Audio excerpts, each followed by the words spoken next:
সুপ্রিয় দর্শক শ্রোতা মন্ডলী, আসসালামু আলাইকুম।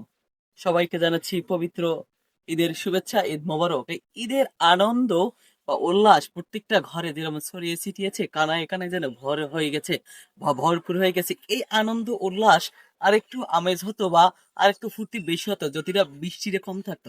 বৃষ্টি না থাকলে, রৌদ্র থাকলে এর আমেজটা ভালোভাবেই ফুটিয়ে তুলতো। তো শুক্রিয়া মহান মালিকের দরবারে এই ঈদের নামাজ আমরা একত্রে ঈদগাহে বা মসজিদে বসে আদায় করতে পেরেছি। আদায় করে যে যার গন্তব্যে কারো আত্মীয় স্বজন, কারো আহ বোনের বাড়ি, কারো ভাইয়ের বাড়ি আমরা চলে গিয়েছি।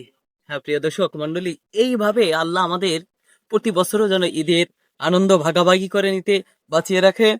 আজকে এ পর্যন্তই। আর হ্যাঁ, প্রত্যেক বছরই আমাদের কপালে যেন আল্লাহ এই সিয়াম সাধনের মাধ্যমে আমাদের নিজেকে পাপ মুক্ত করতে পারি সেই মতো তৌফিক দান করে। এবং আজকের মতো এখানেই ভিডিও শেষ। আবারও দেখা হবে নতুন কোনো ভিডিওতে। ততক্ষণ ভালো থাকবেন, সুস্থ থাকবেন। আল্লাহ হাফেজ।